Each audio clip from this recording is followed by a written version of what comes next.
Hi friends, welcome to Chaubisa study. हम एक और टॉपिक की ओर बढ़ रहे हैं यूपीएससी मेंस के सिलेबस में। कई सारे वीडियोस हमने डाल दिए पूरे पाठ्यक्रम के अनुसार। अभी जो हम टॉपिक देखना चाहते हैं यूपीएससी के सब्जेक्ट में, संस्कृत साहित्य में बौद्ध दर्शन को हम देखना चाह रहे हैं। तो हमने जैन दर्शन देखा, चारवाक देखा, अन्य कई भी देखे। उसी प्रकार से बौद्ध दर्शन में भी हमें ये पता करना है क्या इम्पोर्टेंट है मेरे हिसाब से कि बौद्ध धर्म की जो विशेष विशेष बातें हैं, जैसे आर्य सत्य की बातें हुई, बौद्ध दर्शन का द्वादश निदान हुआ, प्रतीत्य समुत्पाद हुआ, अष्टांगिक मार्ग हुआ, मध्यम प्रतिपदा हुई। ये 4-5 टॉपिक बौद्ध दर्शन के लिहाज से बहुत इंपॉर्टेंट है।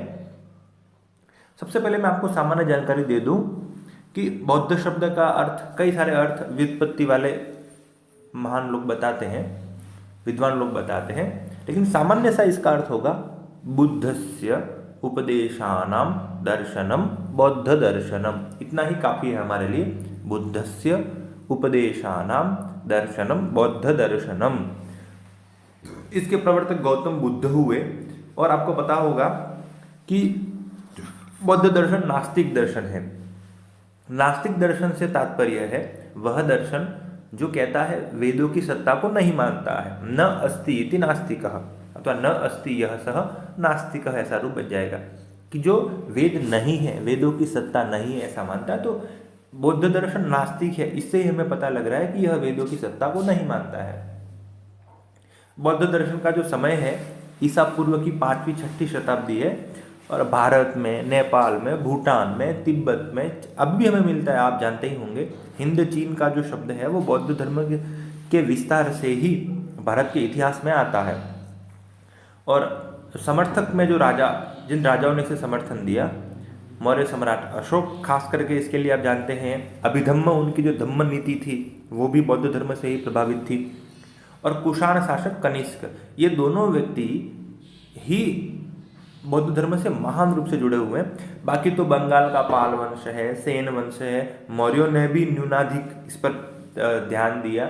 गुप्त काल में जरूर हिंदू धर्म अथवा ब्रह्म धर्म आगे बढ़ गया था, लेकिन भागवत धर्म आगे बढ़ गया था, लेकिन बौद्धों को, जैनों को भी संरक्षण मिला। कई सारे ऐसे उल्लेख मिलते हैं। बौद्ध दर्शन की जो भाषा है वो पाली भाषा है और बौद्ध ग्रंथ निकाय शब्द से या अवदान शब्द से बौद्ध ग्रंथों का स्टेटस मिलता है। जैसे जैन धर्म दर्शन के ग्रंथ आगम कहलाते हैं, इसी प्रकार से यहाँ भी ग्रंथों के लिए निकाय और अवदान शब्द का प्रयोग बार बार होता है। जैसे अंगुत्तर निकाय, दिव्यावदान आदि आदि।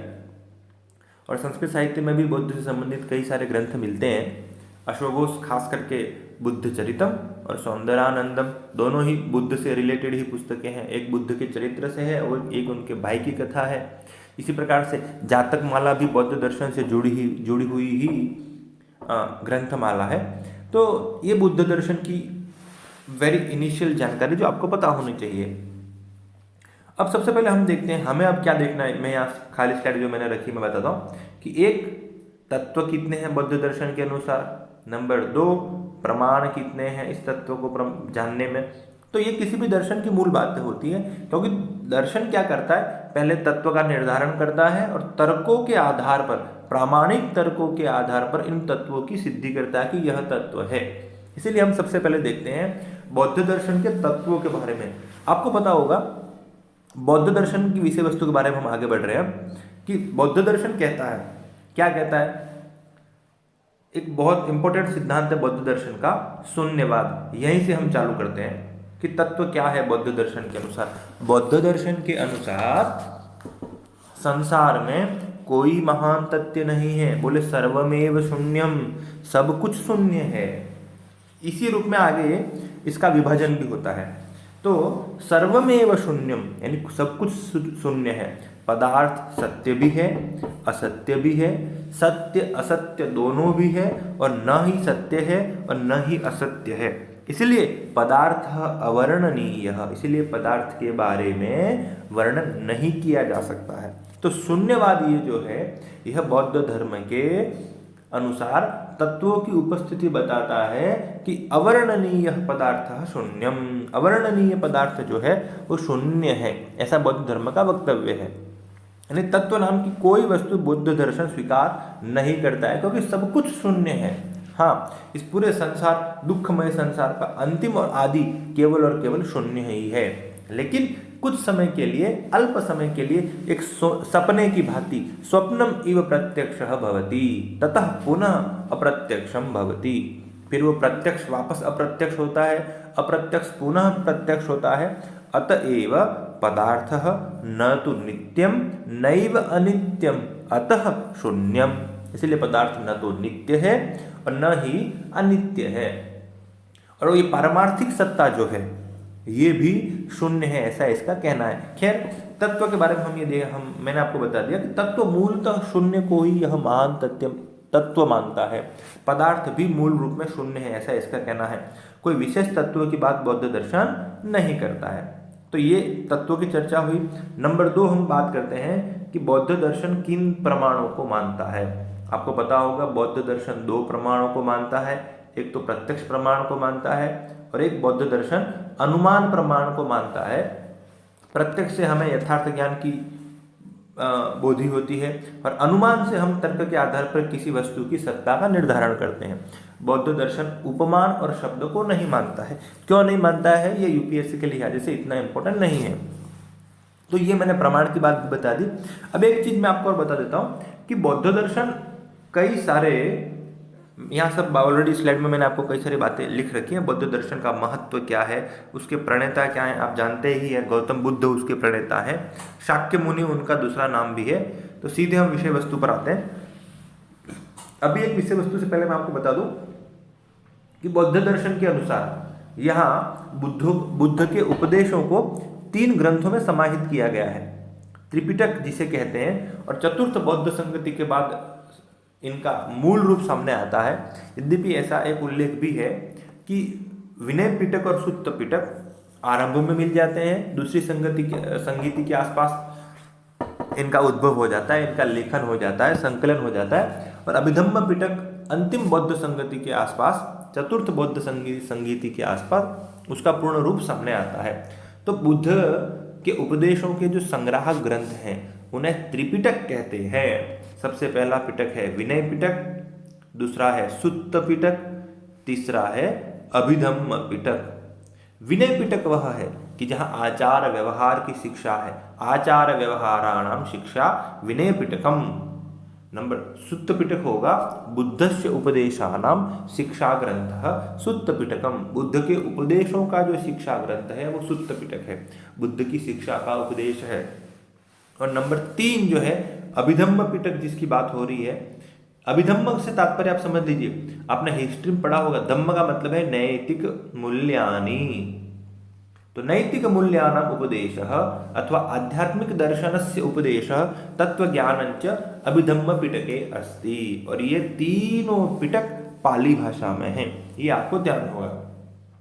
एक और उल्लेख मैं आपके सामने कर दूं कि बौद्ध दर्शन का विभाजन भी होता है, आपको पता होगा। ज़्यादा इसकी व्याख्या नहीं करूंगा, इतिहास में आपने पढ़ा ही होगा। बौद्ध दर्शन का एक मूल विभाजन होता है हीनयान और, वापस लिखता हूं मैं, बौद्ध दर्शन का विभाजन होता है एक तो हीनयान में और एक महायान में। यान यानी गति। अब हीनयान और महायान में क्या अंतर है आप देखिए। हीनयान जो है वो बुद्ध को मानव के रूप में मानता है, महायान बुद्ध को भगवान के रूप में मानता है। ये उसके प्रतीक की पूजा करते हैं। ये महायान वाले जो हैं वो बुद्ध की मूर्ति के रूप में पूजा करते हैं। हीनयान की जो भाषा है वह पाली भाषा है, महायान की जो भाषा है वह संस्कृत भाषा है। और वेरी इंपॉर्टेंट बात अब जो लिख रखी है, जो मैं आपको बताने जा रहा हूं, कि हीनयान ये मानता है कि कोई भी व्यक्ति अकेला ही मोक्ष पा सकता है। महायान कहता है कोई व्यक्ति अकेला नहीं, व्यक्तिगत नहीं, सामूहिक प्रयासों से ही मोक्ष प्राप्त कर सकता है, निर्वाण प्राप्त कर सकता है। और यही अपने साथ साथ पूरे समुदाय का कल्याण ही महायान को बताता है। हीनयान परम चेतना को अरहत कहता है और महायान सभी चेतनाओं को बोधिसत्व कहता है। अथवा मूल चेतनाओं को बोधिसत्व कहता है। ये हीनयान और महायान में अंतर है। आगे जाकर के महायान के भी दो भेद होते हैं। महायान भी शून्यवाद और विज्ञानवाद में बढ़ता है और हीनयान भी दो भागों में बढ़ता है, सौत्रांतिक और वैभाषिक। ये इतने इंपॉर्टेंट यूपीएससी के लिहाज से नहीं है। शून्यवाद क्या है मैंने आपको बता दिया, जो पदार्थ की बातें हैं इसमें हमें जाना नहीं है, इतना इंपॉर्टेंट हमारे लिए नहीं है। तो दो तीन चीजें मैंने आपको बता दी बुद्ध दर्शन के बारे में। एक और चीज मैं आपको बता दूं कि बुद्ध दर्शन कहता है, बौद्ध दर्शन अब देखिए पूर्णतः अनात्मवादी है। बौद्ध दर्शन आत्मा को मानता नहीं है, जिस प्रकार से जैन दर्शन भी आत्मा को नहीं मानता है, लेकिन वह आत्मा के लिए जीव शब्द का प्रयोग करता है। यहाँ बौद्ध दर्शन में किसी शब्द का उल्लेख भी नहीं मिलता है और आत्मा भी नहीं है, ऐसा बौद्ध दर्शन कहता है। क्यों? क्योंकि दोनों प्रमाणों से, कौन दो प्रमाण? प्रत्यक्ष और अनुमान से आत्मा का ज्ञान संभव नहीं है। कोई एक विशेष चैतन्य है, उस चैतन्य के द्वारा ही इस शरीर की गति बोधित होती है, ऐसा इसका कहना है। और वो विशेष चैतन्य ही मानव शरीर को गति देता है। तो बौद्ध दर्शन अनात्मवादी है। नंबर 2, एक और चीज हम देखते हैं कि बौद्ध दर्शन अनीश्वरवादी है, ईश्वर को भी मानता नहीं है, क्योंकि दोनों प्रमाणों से इसकी सिद्धि होती नहीं है। तत्वों की सिद्धि प्रमाणों के द्वारा ही होती है। सभी दर्शनों का ये सामान्य सी बात है। एक और चीज मैं आपको बता दूं, बौद्ध दर्शन भी जैन दर्शन के समान रत्नत्रय मानता है। यहाँ दो प्रकार के रत्नत्रय मिलते हैं, एक तो बुद्ध, धम्म, संघ, ये तीनों भी रत्न मिलते हैं, और सम्यक ज्ञान, सम्यक शील, सम्यक दृष्टि, ये भी त्रिरत्न मिलते हैं, लेकिन इतना इंपॉर्टेंट नहीं है। बौद्ध दर्शन भी कर्मवादी है, कर्म को मानता है। बौद्ध दर्शन भी पुनर्जन्मवादी है, पुनर्जन्म को मानता है। ये सामान्य सी बात है बौद्ध दर्शन और जैन दर्शन के बारे में। अब जो मूल बातें बची हैं बुद्ध दर्शन और बौद्ध दर्शन के बारे में, वो 4-5 चीजें बहुत इंपॉर्टेंट है, जिसके बारे में आपको और मुझे जानना बहुत जरूरी है। सबसे पहले मैं आपको बता देता हूँ, चत्वारि आर्य सत्यानि। बौद्ध दर्शन कहता है कि इस पूरे नश्वर संसार में 4 चीजें आर्य सत्य हैं, जिनकी सत्ता हमेशा रहती ही है, पूर्णतः वो हमेशा रहते ही हैं मानव समाज में। वो क्या है? तो आर्य सत्य का मतलब होता है यस्य सत्यस्य सत्ता दृढ़तया सर्वथा भवति, अथवा यस्य सत्ता सर्वथा भवति तद आर्य सत्यम। और वो 4 हैं। वो कौन कौन से? बोले दुखम, एक देखिए यहाँ लिखा हुआ है, यहाँ मैंने ऑलरेडी लिखा हुआ है, ये देखिए, चत्वारि आर्य सत्यानि। एक तो दुखम, नंबर 2 दुख समुदायः, नंबर 3 दुख निरोधः, नंबर 4 दुख निरोध गामिनी प्रतिपदा। ये 4 चीजें जो हैं ये बौद्ध धर्म के अनुसार होते ही है। ये कहता है दुख हमेशा होगा, और दुख हमेशा होगा, दुख का कारण भी हमेशा होगा, और दुख अकेला नहीं रहेगा, दुख गुण समुदाय में रहेगा, और दुख निरोध गामिनी प्रतिपदा, दुख का निवृत्ति भी संभव है। ये 4 चीजें हमेशा रहती ही हैं, ऐसा चत्वारि आर्य सत्यानि कहता है। कारण ये है, बौद्ध दर्शन कहता है कि कारण के बिना कार्य नहीं हो सकता, और ये पूरा संसार जो है वो दुखमय है। बौद्ध धर्म का स्पेशल वक्तव्य है कि ये संसार जो है, अयम संसारः दुःखमय, ये संसार दुखमय है। इससे केवल और केवल इन दुखों से तभी हमें छुटकारा मिल सकता है जब हम इन तीनों प्रकार के दुखों का नाश करके कैवल्य की प्राप्ति की ओर बढ़ें। ये ऐसा इसका वक्तव्य है, और वही कैवल्य मोक्ष है, वही कैवल्य निर्वाण है। यहाँ निर्वाण शब्द आता है क्योंकि संसार में सब कुछ क्षणिक है, और जो क्षणिक है उसका नाश होना निश्चित है, क्योंकि संसार में कोई भी तत्व पूर्णतः रहता ही नहीं है, अंततः वह शून्यता को प्राप्त करता ही है। अतः कोई एक वस्तु कुछ समय तक रहेगी, फिर उसका नाश होगा, नाश होते ही हमें दुख होगा। इसका मतलब दुख होता ही है, और इस दुख की समाप्ति के लिए हम किसी और वस्तु का आश्रय करेंगे, उसका भी नाश होगा, फिर दुख प्राप्त होगा। तो दुख समुदायों में रहता है, ऐसा इसका वक्तव्य है। तो इस दुख की समाप्ति ही मोक्ष है। जब हमें दुखों का नाश करना है तो हमें निर्वाण की ओर जाना होगा। वो क्या है हम आगे देखने वाले हैं। तो बुद्ध धर्म के अनुसार 4 आर्य सत्य हैं। एक और चीज बता दूं मैं आपको क्या दुख निरोध गामिनी प्रतिपदा है, इसे ही हम माध्यमिक मार्ग कहते हैं, मध्यम मार्ग कहते हैं, बुद्ध दर्शन कहता है। आगे देखते हैं हम, लेकिन उससे पहले हम एक चीज कर दें, दो शब्द यहाँ आते हैं बुद्ध धर्म के अनुसार। एक तो मैं खाली स्लाइड में लिखता हूँ, यहाँ लिखता हूँ, आगे देखिए, यहाँ खाली स्लाइड होगी ही, मैंने हाँ रखी है। देखिए दो शब्द आते हैं बुद्ध दर्शन में, एक तो प्रतीत्य समुत्पाद और एक द्वादश निदानम। दोनों में ज्यादा अंतर नहीं है, बताऊं कैसे। प्रतीत्य का मतलब होता है कोई एक चीज होने पर, किसी एक चीज की प्रतीति होने पर समुत्पाद बाय प्रोडक्ट भी कुछ ना कुछ होता है। यदि एक चीज है तो उससे कुछ ना कुछ चीज होने वाली भी है, और यही प्रतीत्य समुत्पाद यहाँ बौद्ध दर्शन जिसके बारे में बात करता है वो द्वादश निदान है। बोले क्या, बोले देखिए जैसे दुख है तो दुख से भी कुछ ना कुछ होने वाला है, अतः दुख भी किसी न किसी से हुआ है। तो एक वस्तु के होने पर दूसरी वस्तु भी रहती है। जैसे दुख का कारण यदि अविद्या है तो अविद्या के होने पर दुख भी होगा। ये प्रतीत्य समुत्पाद और द्वादश निदान दोनों जुड़े हुए हैं। ऊपर वाली स्लाइड में देखिए, प्रतीत्य समुत्पाद के बारे में यह कह रहे हैं, कहाँ देखिए कि दुखस्य मूल कारणम अविद्या, दुख का मूल कारण अविद्या है। अब देखिए ये अविद्या है और यहाँ से दुख का जन्म हो रहा है, तो किसी एक चीज की प्रतीति होने पर अन्य समुत्पाद भी होने वाला है। अविद्या यदि है तो दुख की उत्पत्ति होने वाली है। इसीलिए सर्वथा उचित यही है कि इस अविद्या का नाश करके हम निर्वाण की ओर बढ़ें, यानी हम ज्ञान प्राप्ति की ओर बढ़े, और ज्ञान प्राप्त करते करते हम अंततः बोधिसत्व की ओर जाएंगे, जिसे महापरिनिर्वाण कहा जाएगा। तो ये बात ध्यान रखिएगा कि प्रतीत्य समुत्पाद और द्वादश निदान दोनों में अंतर नहीं है, दोनों को रिलेटेड हैं। जैसे किसी एक वस्तु के होने पर किसी अन्य वस्तु की सत्ता होना, एकस्य अस्तित्वम अन्यम पदार्थम तत्वम च जनयति तदेव प्रतीत्य समुत्पादः। यदि अविद्यायाः प्रतीतिः भवति तर्हि दुःखस्य जन्म भवति एव। यदि अविद्या है तो दुख का जन्म होगा ही, क्योंकि एक वस्तु के होने पर दूसरी वस्तु होगी। कार्य कारण भाव का ही दूसरा नाम प्रतीत्य समुत्पाद है। कारण के होने पर कार्य होगा ही। लेकिन यही चीज देखिए आप, एक वस्तु है, यह अविद्या है, आने वाले समय में यह दुख में परिवर्तित हो रही है। इसका मतलब इस पदार्थ की सत्ता निश्चित नहीं है, आगे जाकर के अंततः ये शून्यवाद के रूप में सामने आएगा। अंत में जब आप देखेंगे तो आपको कुछ भी हाथ लगने वाला नहीं है। अतः जगत शून्यम, जगत शून्य है, ऐसा बुद्ध दर्शन का महान वक्तव्य है।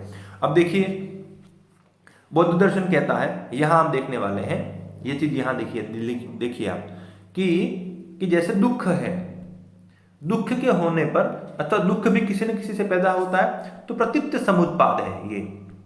लेकिन जो दुख है उसका पूरा का पूरा कारण, 12 प्रकार के कारण जो हैं, इस दुख के 12 प्रकार का प्रतीत्य समुत्पाद दुख का द्वादश निदान कहलाता है। वापस कह दूं, दुख का 12 प्रकार का प्रतीत्य समुत्पाद रूपी चक्र ही द्वादश निदान कहलाता है।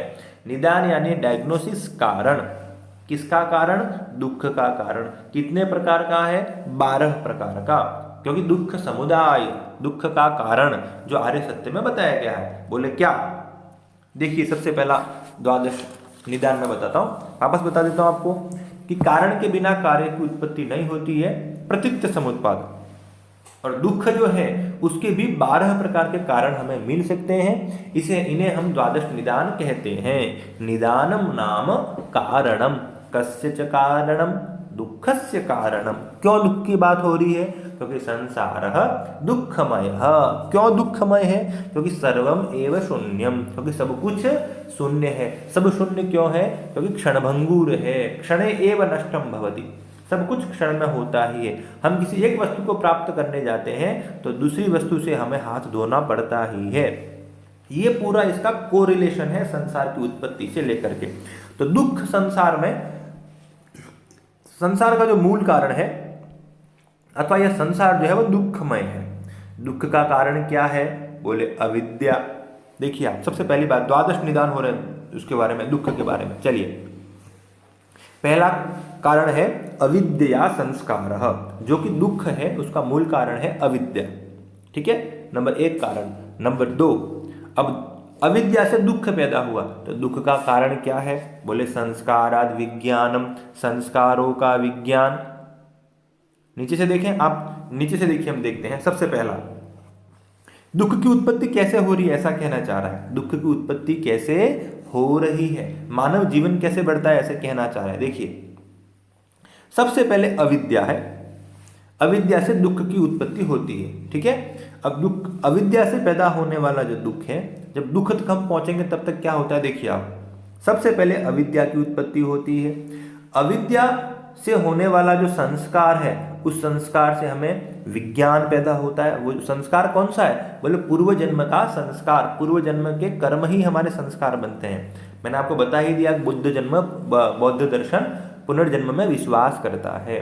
तो अविद्या के जो संस्कार हैं, उन संस्कार से हमें विज्ञान पैदा होता है। विज्ञान का कारण क्या है? बोले विज्ञान का कारण नाम रूप जो है। नाम रूप यानी बहुत छोटी छोटी अवस्थाएं, जो मानव शरीर की भ्रूण से पहले वाली अवस्था नाम रूप है। और नाम रूप का कारण क्या है? बोले षडायतनम, 6 प्रकार के जो आयतन हैं। कौन कौन? पंच ज्ञानेन्द्रिय और मन, ये जो चीजें हैं, ये षडायतन जो है, ये इस नाम रूप से पैदा होते हैं। और इस षडायतन से स्पर्श नाम की एक इंद्रिय पैदा होती है, अथवा एक मात्रात्मक स्पर्श पैदा होता है। स्पर्श से क्या पैदा होता है? बोले स्पर्श से वेदना पैदा होती है। वेदना यानी सुख दुख आदि अनुभव। और इस वेदना से क्या पैदा होती है? वेदना से तृष्णा पैदा होती है, यानी हम सुख दुख का अनुभव करके सुख को बार बार प्राप्त करना चाहते हैं। ये तृष्णा, प्यास पैदा होती है। तृष्णा से क्या पैदा होता है? तृष्णा से उपादान पैदा होता है, राग पैदा होता है, एक विशेष प्रकार का लगाव पैदा होता है। उपादान से क्या पैदा होता है? बोले उपादानात् भवः, भवः नाम विषयासक्ति। उपादान से, राग से हमें विषय के प्रति आसक्ति पैदा होती है। और फिर भव से जाति पैदा होती है। जाति इत्युक्ते जन्मादि, भव से जन्मादि की हमें उत्पत्ति होती है। और जन्मादि से हमें क्या प्राप्त होती है? जन्मादि से हमें बुढ़ापा आदि आता है।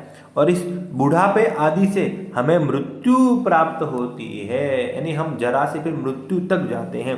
तो समस्त संसार यह दुखमय है। कारण क्या है?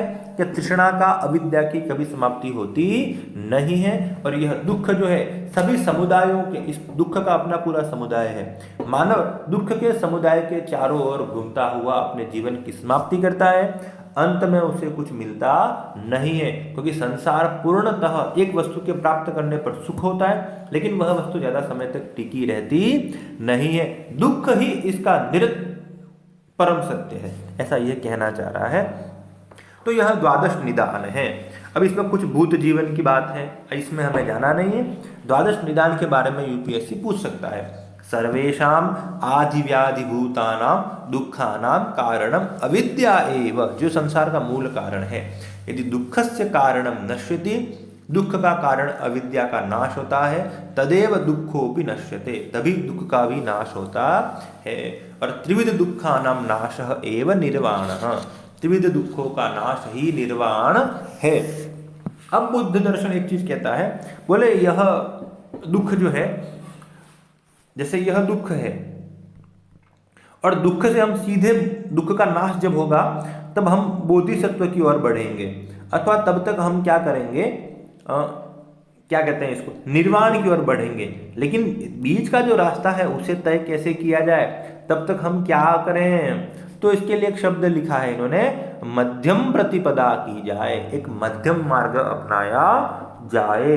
उसी मध्यम मार्ग को ही यहाँ अष्टांगिक मार्ग कहते हैं। और इस मध्यम मार्ग से, अष्टांगिक मार्ग से हम जल्दी निर्वाण की ओर जा सकते हैं। 2 चीज और ध्यान रखिए, बौद्ध दर्शन में 2 शब्द आते हैं। निर्वाण, निर्वाण का अर्थ होता है ज्ञान प्राप्ति, परम शुद्ध बुद्ध ज्ञान की प्राप्ति। और एक शब्द बौद्ध दर्शन में आता है महापरिनिर्वाण, यानी अपनी मोक्ष को प्राप्त करना, या आत्मा का लय होना, शरीर का लय होना, अंततः पूर्णतः परम पुरुष में समा जाना महापरिनिर्वाण है, जो कि बोधिसत्व की अवस्था के बाद का विषय है। बोधिसत्व का मतलब है ज्ञान प्राप्ति, बुद्ध हो जाना, जाग जाना, ऐसा। तो यह जो अष्टांगिक मार्ग है, 8 प्रकार का जो ये मार्ग है, ये मध्यम मार्ग है। या दुख से चालू करके और जब तक निर्वाण प्राप्त नहीं होता है तब तक बीच में एक आम आदमी को क्या करना चाहिए? बोले अष्टांगिक मार्ग को अपनाइए, मध्यम मार्ग को अपनाइए, जिससे मानव जीवन व्यवस्थित रूप में चल सकता है। क्योंकि संसारे दुखस्य सत्ता भवति एव, दुख की सत्ता होती ही है, और उस दुख की निवृत्ति ही निर्वाण है। और निर्वाण के लिए जिस मार्ग का अनुसरण किया जाता है उसे ही अष्टांगिक मार्ग अथवा अष्टांगिक मार्ग बोलते हैं। अष्टांगिक का मतलब है जिसके 8 अंग हैं। सम्यक दृष्टि, सम्यक संकल्प, ऑलरेडी यहाँ आगे लिखा होगा, देखिए, सम्यक दृष्टि, सम्यक संकल्प, सम्यक वाग, सम्यक कर्म, सम्यक आजीव, ऑलरेडी इंग्लिश में लिखा हुआ अ नॉन हार्मफुल लाइवलीहुड, सम्यक व्यायाम, सम्यक स्मृति, सम्यक समाधि, योगे नान्ते तनु त्यजाम। रघुवंश कहती है कि जो शैशवे व्यस्त विद्या नाम यौवने विषयैषीणाम, इसी अष्टांगिक मार्ग की बात रघुवंश भी करता है। वार्तिक के मुनिवृत्ति नाम योगे नान्ते तनु त्यजाम, हमारे सिलेबस में भी है। और यही अष्टांगिक मार्ग जन्म मरण चक्र का नाश करता है और परम स्थिरता में चित्त को रखना ही परमानंद की प्राप्ति है। तो यह बौद्ध दर्शन की मूल बातें हो गई जो मैंने आपके सामने रख ली। अब मुझे इस बौद्ध दर्शन में कुछ चीज बची हुई ऐसा लगता नहीं है। तो संघ के नियम है हमारे लिए इतने इंपॉर्टेंट नहीं है। बौद्ध के जो मतभेद है मैंने यहाँ आपके सामने लिखे भी हुए कि कौन कौन से सिद्धांत अथवा कौन कौन से बौद्ध दर्शन के भेद मिलते हैं। तो ये मैंने अंतिम एक स्लाइड में विवेक विलास का एक श्लोक लिया है, आप देख लीजिए कि बौद्ध दर्शन का पूरा सार है। बोले बौद्धान, आप पढ़ लीजिएगा इसको, जो मैंने बताया वो ही है, इसके अलावा और कुछ भी नहीं है। अब मैं आपको इंपॉर्टेंट रूप में बता दूं, इसका पूरा सार बता दूं। नंबर 1, बौद्ध दर्शन कहता है शून्यवाद, तत्व के बारे में। नंबर 2, बौद्ध दर्शन कहता है 2 प्रमाण हैं। नंबर 3 हम देखें, बौद्ध दर्शन कहता है त्रिपिटक हमारे ग्रंथ हैं। नंबर 4, रत्नत्रय हमारे यहाँ का एक बोधन है। नंबर 5, पुनर्जन्म को मानता है। नंबर 6, कर्मवाद को यह मानता है। नंबर 7, यह नास्तिक है। नंबर 8, आत्मा को नहीं मानता है। नंबर 9, ईश्वर को भी नहीं मानता है। नंबर 10, अब जो मूल बातें हो रही हैं आप देखिए, एक यह सबसे पहला यह जो कहता है, आप देखिए आर्य सत्य के बारे में 4 आर्य सत्य हैं, 4 आर्य सत्य हैं। नंबर 11 प्रतीत्य समुत्पाद है, जिसे मैंने आपको बता दिया। नंबर 12 द्वादश निदान है। और नंबर 13 अष्टांगिक मार्ग, अष्टांगिक अथवा अष्टांगिक मार्ग जो है ये इसका मूल सार है। तो इस प्रकार बौद्ध दर्शन की पूरी बातें मैंने आपके सामने रख ली।